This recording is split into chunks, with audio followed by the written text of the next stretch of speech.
Alright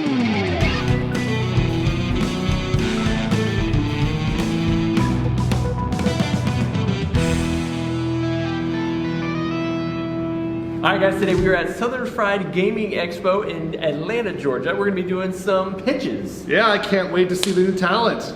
There's a bunch of designers ready and waiting in the wings who are going to be showing us some of their game concepts. We're going to be running through those real quick. I'm joined obviously here by Steve Avery. Hey, I'm super excited to be here. Give us a 2-second rundown of what designers and publishers can expect at Proto-ATL. Okay, so if you don't know about Proto-ATL, it is a game design convention specifically for marketing finished games. It's not so much on the front end. We're playtesting. We want finished games, and we will get those games in front of publishers.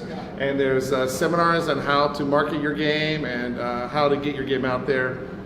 So it's April 7th through 10th, La Meridian Hotel, I believe, at Perimeter Mall. If you're familiar with Georgia, the top of the perimeter. Yeah, so if you've got games that you are ready to bring to publishers, join us for that one. I think right now we're going to jump in and take a look at some of the games that they have ready for us right here. All right.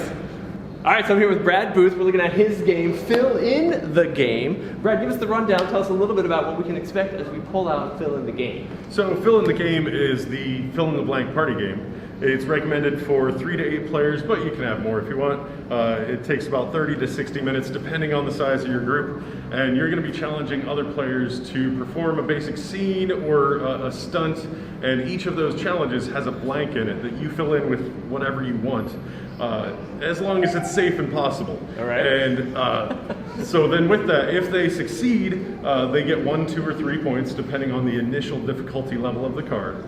And if they fail, I get to draw a game changer that could be bad for them, good for me, or affect the whole table.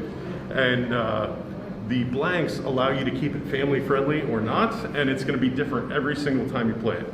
So should we do an example? Can we do a demo? Okay. Yeah. Steve, so let's have Steve do something. So if it's my turn, I would draw a challenge, and I'm going to choose who I'm going to challenge. So let's go with Steve, because he seems eager to do it.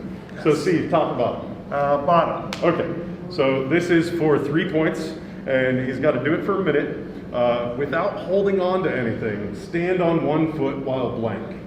So let's say, I'll go with vigorous jazz hands. Vigorous jazz hands. On fillinthegame.com, I've got not only an idea generator to help you fill in the blank if you're unsure what to do, and I've also got timers. So are you ready? I'm ready. Okay, so ready, go. Ready. All right.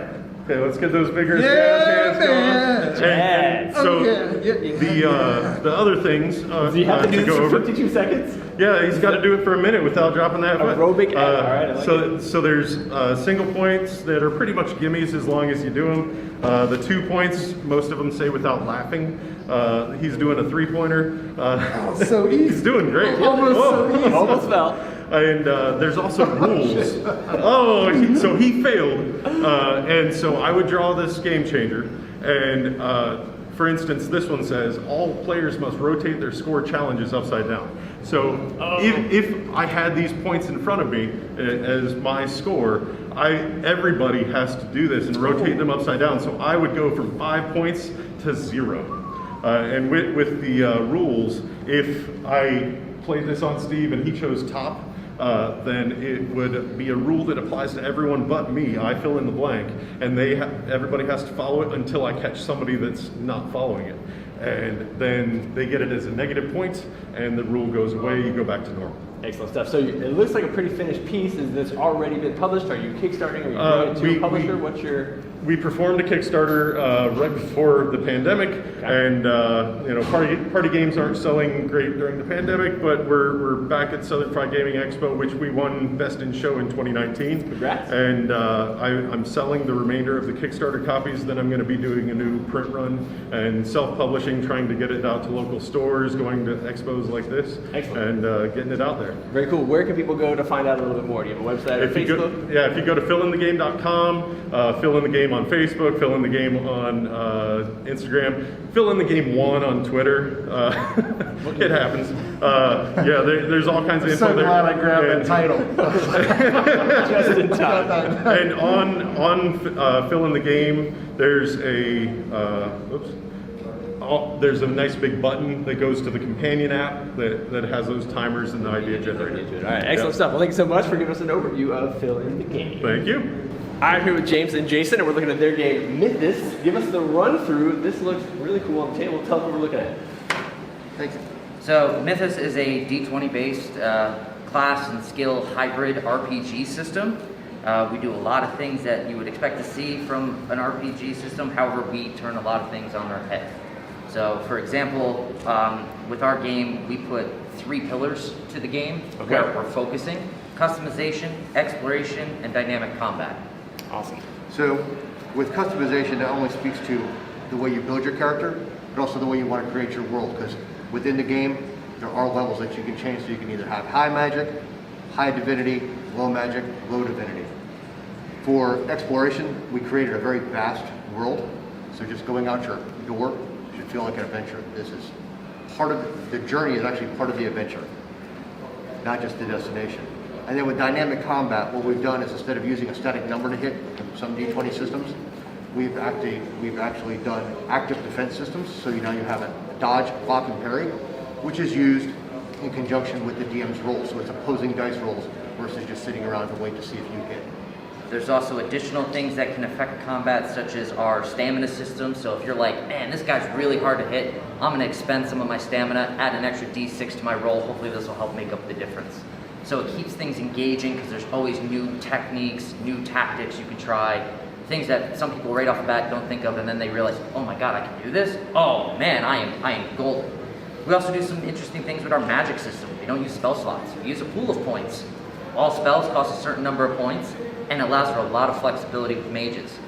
So if you want to think long term, you can be like, okay, I'm going to do small 1-2 point spells. And then from there, you're like, okay, I'm not expending a lot of energy, but I can do some damage. Other times you're like, Meteor Storm, rain down the Hemmons. And then at the end you're like, oh my god, I'm so tired.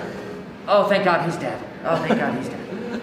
So really, we wanted to make it about player choice. We wanted the players to be able to express themselves, not just through social cues, but in combat as well.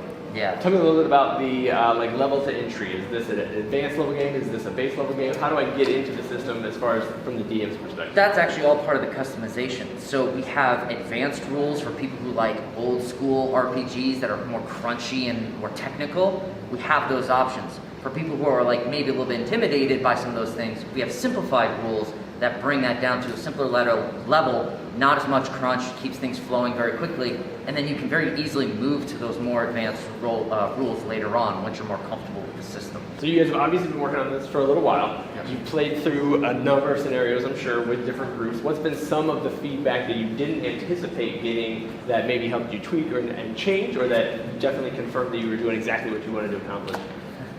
Well, let me just say, so for a lot of it, we have gotten great feedback on it. Where we lack is, we can't account for everybody in the way that they think. So watching players come through and use spells in ways that we never envisioned, Yeah. and then having to go back and go, oh, well, we didn't think of that, we need to change that. Right. That actually is a very rewarding part of the game, is to watch these guys dig in and use it in ways that we could never look at when we were designing it. Some of the really cool things is when they do something we don't expect, and then we still don't have to change it. It's just something that we didn't think of, but it works, it's not broken. I mean, one example is, had a group fighting a group of fire giants. They're like, grow, shrink, I'm gonna make you the biggest size possible in the game. And now they're bigger than the giant, and just one shot punch to the face, the giant is gone. And I was like, I didn't see that coming. He's like, yeah, well, all my spell points are gone, so I'm gonna sit down, I need a nap. And I was like, okay, but hey, you took out the fire giant, so good on you, you know? Excellent, yeah. So giving people an opportunity to stretch inside that platform is beautiful. I think that's what everybody's looking for when they come to an RPG. Tell us a little bit more about where we can find it. What are you guys' plans for this? How can people get a hold of it if they're interested? Sure, so you can go to our website, 3howgames.com. With the number 3. Okay. You can also find us on Facebook at Mythis RPG. We also have an Instagram at 3 Hound Games. Again, number 3. The numeral 3, yes. Yep. The guide and the world primer are on our website. They're for free to download. Oh, very cool. And our Kickstarter we're hoping to do towards the end of the year. Okay, great. So keep an eye out for Mythis coming to Kickstarter in 2021. Hopefully. Okay. Yep. Thank you, guys. Awesome. Thank Thank you very much. All right, up next, I'm talking with Julie about Mantis Falls. Give me the rundown. What are we looking at here on the table? Sure thing. So Mantis Falls is a 2 to 3 player hidden trader game that plays in about 60 to 90 minutes. And the general idea is that you're in this sort of mob-ruled town. You've seen something you weren't supposed to see. Happens to me all the time. Yeah, you're a witness, and now you're in dire straits. People are coming for you. But someone else who's claiming to be a witness is going to join you for this dangerous walk out of town so that you guys can escape with your lives. All right, I like it already. And you start the journey, you realize you're not exactly sure that this person is who they say they are. So we call this a sometimes cooperative game. There's a chance that you are both witnesses, in which case you have to get to the end alive and together. You have to cooperate and collaborate and be forthright and honest with one another. Or one person is an assassin, and that person is tasked with killing you, and you have to try and kill them first. So in that case, you do not want to tell them what you have in your hand. You don't want to cooperate or collaborate. You want to dispatch them as quickly as possible, yeah. All right, excellent. Tell me what's going on here. Are these like... Yeah, so this is our most advanced variant. So we've been developing this over the course of 5 years. So this is called Under the Rose. These are our agents under the rose, and they're interchangeable, so that they can be different. So we tasked ourselves with doing an expansion in only 6 cards. Okay. And these pair you with this sort of powerful agent that does you all kinds of favors and lets you kind of bury your goods with them, but will not let you escape Mantis Falls without a price. Ooh, all right. And so for people who get used to, we have the base game, which has fewer of the more complex cards, so that people can kind of get used to the rules. Then we have Full Circle, which is the game as we designed it. And then we have Triad, which expands it for 3 players. And this is Under the Rose, which makes it more advanced, more exciting. That is very cool. So tell me a little bit about what the normal player interaction is in the game. Are we lying to each other's faces? Are we judging it based on where we're moving on the board? It's lying to each other's faces, yes. Sort of similar to other hidden trader games, except that it's a far more strategic kind of lie. So you have these hands full of suited action cards that let you do all kinds of really intricate things throughout the game. It's part of how you combat events and the events of the night really together. But you're going to have to lie actively about what's in your hand, what you're doing, even the events that you're encountering. Some of these are seen, so this is a card that I would put down. We'd both see what we're encountering in this turn together. And some of them are unseen. And I can lie about what's on this card. It might say I can do 1 to 3 wounds to you. And I might tell you you're getting 3 wounds, and you don't know that I had the choice. Yeah. Right, so excellent. it's really built for to corrupt that trust between players. Very cool. So you've already got backers who are waiting for it. If other people are interested, do you have other copies available? How can we learn more? Where can we get our hands on it? We do have other copies available. We will be in some retail stores around the United States, which is really exciting. But you can also find it on our website, dissidentrabbitgames.com. All right, excellent. Thanks so much. Thank you. All right, up next, I'm talking to Dwight from White Label Games. We're looking at his game High Noon. Run us through it. What do you got for us? Well, High Noon is a tactical skirmisher game. It's no dice involved, no measurements. Leave all those things in your grandpa's garage. This is like a non-cooperative dungeon crawler set in the Wild West. Think I like that, high-class chess with cowboys and Indians, cops and robbers, shotgun-toting blondes, whiskey-toting rednecks and hillbillies. You got machine gun preachers, you got dudes with dogs, men with armor, and all sorts of things. Ninjas, samurai, aliens. Oh yeah, it's all there. All right, I'm in. What do you got? Give me the rundown. What are we looking at? All right, so basically, players choose a posse. Now, a posse has a group of characters. Each character has character sheet, cards, and all 9 yards. Basically takes the guesswork out of everything. They have their own little starting tile with their names. You just put them where they are, and then you go down and play. And the objective of the game is 12 rounds, have the most gold, or be the last posse standing, and you will be the victor of the state of Saratoga, which is absolutely a real thing. Love it. Excellent. All right, so give us a little bit on, so you said competitive, not cooperative. That's right, that's right. Now, there will be a cooperative or semi-cooperative, I like that buzzword that somebody else used, zombie survival version called High Fever. That's coming in the soon-to-be future. There's no rules against temporary or permanent alliances, so you could work together if you don't like... Oh, with the zombies, with the peoples, with the not zombies, with anybody. You can work together or not. It's all up to you. However you get your goal, that's how you win. Very, very cool. So you guys were on Kickstarter. Yes, right. Funded successfully. Yes, sir. Congratulations. Thank you. You've got a bunch of copies available. Soon to be. They are scheduled to get off the boat, as is the story with everybody. Hopefully in a couple weeks here. All right, so pretty quick game. Absolutely. Lots of fun, interaction, lots of No doubt. strategy going Believe on. it. New expansion coming soon. And loads of expansions. Tell us where we can learn more. You can learn more at highnoongame.com. You can check us out on our Facebook group, our Facebook page. We have a Discord server where you can get a link to the Tabletopia game and play all the expansions absolutely free right now. All right, so over here we're talking with Aloha Bob from Mount Tiki Games, and he's got what is it? No. Race to stuff your face. Race to stuff your face. Let's hear it. Well, you know, stuffing our faces. being a guy that has been frequenting buffets since I was yay high, it's a Research? game that's mighty dear to me. Yeah. What we actually try to do at Mount Tiki Games is try to make games that are very easy for people to play. Yes. I, for one, am not a complicated person, and when someone tries to explain something to me that's going to take forever, I lose this. I can't do that. So what we try to do is things that are pretty easy. Now this game right here is actually it's just a card game that has about, I think it's 104-ish cards in it. And you start out with a buffet. We have a table here where there are 4 different, let's say, tables at the buffet. On that, we have different foods. Delicious looking pie. Yeah, this one would be a pie. But now all the foods, though, are represented by a point value, which is your appetite. How hungry you are, how desperate you are for that food. And it also has different flavors. The flavors range between these here. We have salty, sweet, savory, and spicy.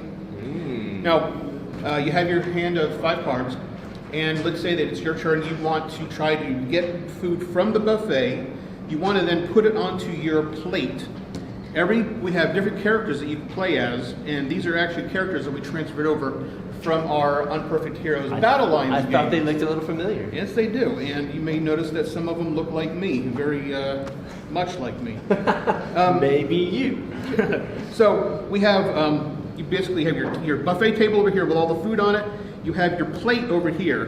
This would be my plate, this would be my opponent's plate.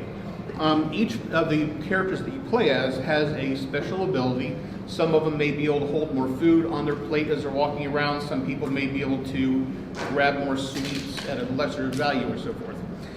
From your hand, you will have an appetite, like it's an appetite deck that has, it's kind of like a regular deck of cards where they're numbered 1 to 13 and then 4 suits. The sweet, savory, spicy, and the other one I said. Yeah. Salty.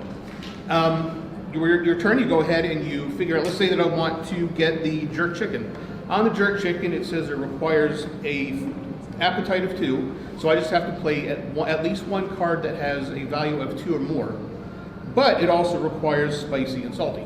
Gotcha. So no one card, appetite card, has both spicy and salty in it. So I would have to play maybe a 3 of spicy and then throw away another card that has the salty in there. Gotcha. And then you would play those cards. I would then be able to take this jerk chicken, put it on my plate.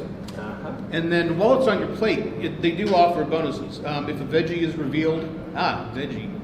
When this food is taken, removed from the game. Now, when I took that, I did not take the veggie. However, veggies will randomly appear on the buffet. And as we all know, if you're at a buffet, veggies are the last thing you want. Nobody's eating veggies. So if there's a veggie there, someone's going to have to sacrifice it. Take it for the team and just say, you know what, I'm going to have to Broccoli use my it turn. is. Take the broccoli, toss it out. Oh, that's my team. However, there are a couple characters in the game who do like broccoli. Of course, that one guy. And you know, those are some of the bonuses. If you play one of the characters, you actually get bonuses for the broccoli. Excellent. How long of a game is it usually? Is it preliminary? Or it's actually a very quick game. It usually takes between 5-15 minutes tops. Okay. It's pretty quick. Good stuff. All right, lots of fun things. Where can we learn more about Mount Tiki Games? You can learn more at MountTikiGames.com There it or is. on all the social things at Mount Tiki Games. All right. Yeah, at Mount Tiki Games. Thank you, Bob. All right, thank you. All right, with John and Dan at Twice Alive Games, we've got Don't Flip Me Off. That's one of my life mottos in general. I want to thank you for letting us come back despite last year's incident. We don't need to talk about it. I just want to thank you for that. But no, super excited. Super excited to show this. This is one of our most loved small pocket style games by Aaron Stimson, who could not make it today. He pitched Tross last year. He did. Here, get your one over here. Great. Good stuff. Great thing. We're still in the kind of tooling up stage. I've got some art coming in for the board and box art and so forth. But general idea is we take 6 junker bots, or it's really 2 to 6 players, but 6 junker bots. We pit them in a race to the death.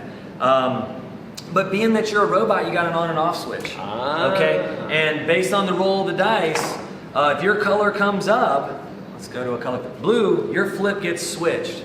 And when you're off, you can't collect energy. Energy is what matters to robots. And so, but when you get flipped back on again, next turn, hopefully, you can start accruing the number of energy units per on the dice. And so once you've amassed a decent amount of energy, you spend that to progress. 5 energy units get you forward, 10 can get you 2 forward, or you can choose to stick it to your team, your opponents, and move them back by paying 10, or if they're really far ahead, swapping places with them. Okay, so it's a real get you. But here's the problem. Okay, when I played this game, when you get to design games and you get stuck on a thing, you invent a new rule to help yourself, right? It's the trademark of game design. And so when I have been flipped off for several turns, I needed something to jumpstart myself. So that's a move in here too.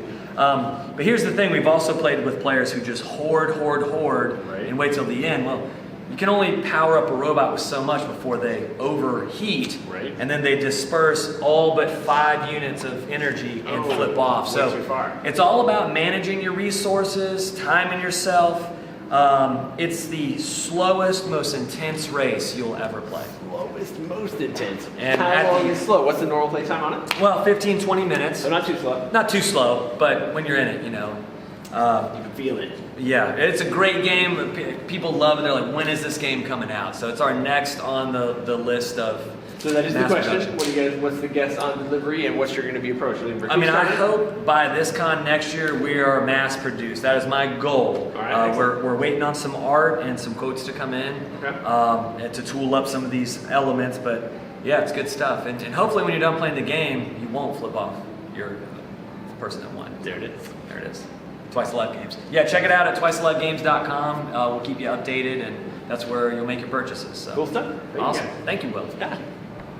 All right, I'm here with Joseph. We're looking at his game, Mageling, Rise of the Ancient Ones. Now, I had a chance to play Mageling at the last Southern Fried Gaming Expo that I was at. Really cool stuff. Tell us what's going on. This looks like a whole lot more expanded. Give us the run through. Yeah, this is unique in that it's an expansion that's bigger than the base game. But during the pandemic, we just went all in. And we had a lot of feedback from the community. There was a lot of solo play going on. And so we really doubled down on that idea of building out the campaign, building out solo play. And so there's a number of mechanisms, so I'll go through quickly here. Yeah. New ways to use the dice are a big theme here. So this is an expansion to the original. Yes. It requires the original game. It does require it. All kinds of stuff. And so what it does though is it enhances the base game's adventure and adds a lot of new mechanisms, or a handful. And then the flip side of the board, you're seeing 2 sides of the board here, is the next chapter, the new adventure. And this takes place after the events of the original game. Okay. So what you saw was Asdea, as the Ancient One card in the base game, she was just kind of a sprout. Now Asdea is massive, and she's the final boss of this game. But to get enough power and energy and mana to defeat Asdea, there's a lot of new abilities the Magelings are going to need to acquire. So I'll go through a few of these. One is that you gain something called a power orb. When you place a die in your power orb, you move it, this rondelle, 1 space. And there's a number of spaces here that each has a different number. That number represents the radiance of your power orb. So it's kind of like your mage is holding an orb of power, and it's getting bigger and contracting. And so basically, you go from 1 radiance to 2 radiance to back down to 0. Oh, okay. And when it hits 0, you draw a power card. And these are cards that have special effects, special abilities that are unique to your mage that you can use to defeat locations, and monster cards, which are another new mechanism that I'll show you in a minute. And so the other thing that happens with these is that your radiance affects some of the in-game mechanisms. So we have scrolls that transform their abilities based on what your radiance is. There's some that amplify your radiance and transform it into energy. Okay. So there's ways to generate mana and power. But the flip side of it is that there's a number of ways in which having a radiant power orb actually makes you more vulnerable to the world. So you're trying to get through this swamp, and that the radiance of your power orb determines how noticeable you are to monsters and enemies. You're lowering them in if you're too bright, and Yes. but you're weaker if it's not. Exactly. So most of the Okay. really powerful cards trigger when your power orb is at its brightest point, but if you leave it that way, you'll get hit by some of the monsters. So we have a number of these monster cards that come out, and they block your path kind of like spawns, and they can be defeated by your power, and they all have a unique effect. And yeah, so they're a bit like spawns in that they block your path, and they will find you if your orb's too bright. Very cool. So this is also a campaign, and so we built it from the ground up with campaign mode in mind. And so after every campaign, you'll draw 3 treasure cards, and choose one of them. And that becomes a permanent ability that your mage will get. So in that way, you're leveling up your character Building and as you customizing go. it. Exactly. Excellent stuff. All right, so you had mentioned the solo aspect of it. Is this a solo expansion? Is it multiplayer? What's the Yes, it's a solo. It's very solo friendly. solo campaign? It's for- solo friendly. But it can be played cooperatively. Okay. And it has a competitive mode as well. But we got a lot of feedback from people enjoying it, playing solo. So we wanted to just double down and really make that campaign mode as robust as we could. The other thing that we added to the game were a new kind of dice called arcane dice. Those are shiny. Yes, so these are holographic dice. They have some really special materials inside of them that you don't usually see with dice, and they create a nice radiant, sparkly glow. Yeah. And so the difference between arcane dice and the normal dice of the game is that these come out throughout your turn, and different card effects will bring them into play. Excellent stuff. Very cool. So you obviously we're looking at somewhat prototype components. Yes. Is this something that you're going to publish yourself, or are you going to Kickstarter? Where's the? Yeah, we're planning on kickstarting it at the end of the month, Okay. or very soon afterwards. And yeah, we've been building towards that. Yeah, coming soon. So tell us Yeah. where we can find more information about that, where we can be looking for the Kickstarter. Absolutely. Familiargames.net is the best place to look. And yeah, we're looking forward to bringing it to all the gamers out there that Cool. have been enjoying Mageling. Yeah, cool. We'll keep an eye out for that on Kickstarter. All right, so we're looking at something a little bit different. I'm here with Siraj. We've got a digital, physical hybrid. Give us a little bit of a walkthrough on what you're working on right here. This is called Echo. Echo. Excellent. Run me through it. Echo is both, like you said, physical and digital card game about pretty much nature and evolution, survival of the fittest. So it's about you controlling your alien animals and building up your bizarre biomes to disrupt your opponent's ecosystem. Okay, cool. So, as you can see here, you can win by 2 ways: by either killing your opponent's aliens to lower their energy, or by raising up your material by placing biomes. I wanted a game that allows for more strategic tension. Okay. So as you play, it's kind of like a dance. Will you win by killing aliens and getting rid of their energy, or building up more biomes and material? All right, so in the game, what are we looking at on the table typically? So I have 3 types of cards. Of course, the aliens, which can either attack or migrate to other biomes for boost or effects. Okay. Of course, biomes have their own effects, like give an alien an attack boost, or protects them, or allows their hunger to go up or down. Okay. And the way you play aliens is by placing biomes, because the creatures need a home, right? Right. So the more biomes you stack on top of each other, the more resources that creature has to eat to survive. Okay. And of course, you have event cards that can teach aliens new abilities, like you can give them fire breath, or a tail for more mobilities, or earthquakes or tsunamis to disrupt your opponent's ecosystem. Okay, excellent, cool. What's the normal play time look like on a game? About 15 to 30 minutes. Okay. Another plus side to my game is it has a cooperative and a competitive mode. Okay. I notice most TCGs are competitive. One or There's the always other. a winner or a loser. I Right. wanted to be able for someone with a deck to be cut in half and teach someone to play. Okay. So just like in nature, they normally say survival of the fittest, but they also say there's a balance to nature. Right. So the goal is to balance both your energy and material with your friend.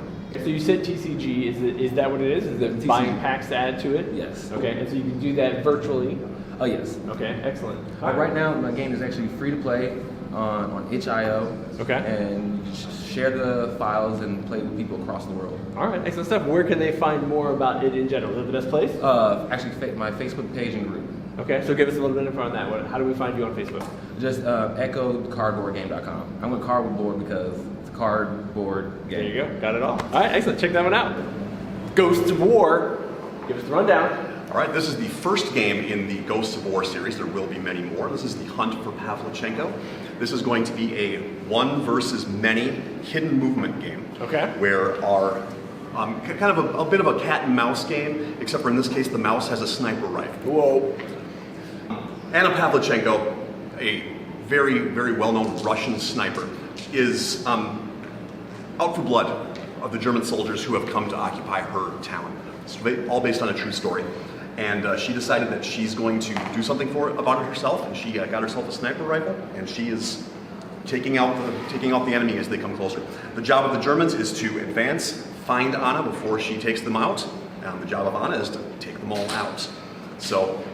Okay, so really simple with the sniper who remains invisible almost the entire game.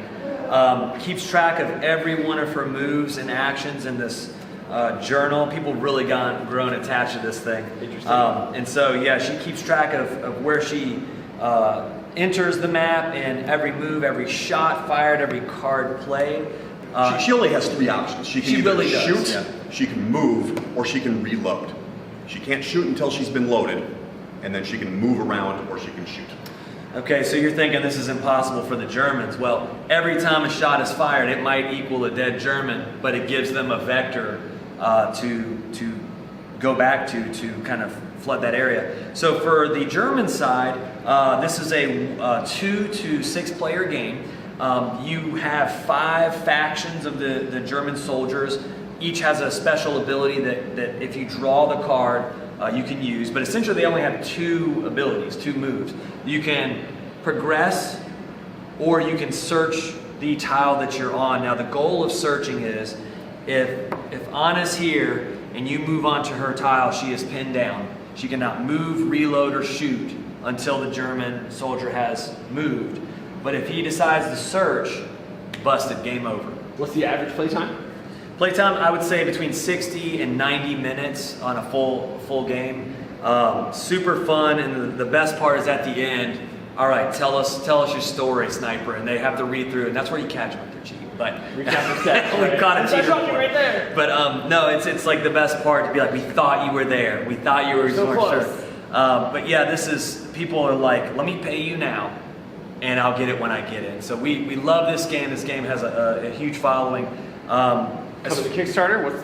What is So it? I'm kind of getting used to this homebrew stuff. Okay. The deluxe edition with the metal ammo case, the bullet casings that have been repurposed, and the leather stuff, that's going to be like an Etsy special deluxe edition. Okay. And then we're also shooting for mass production, a little bit more punchboard pieces, cardboard map. Cardboard, yep.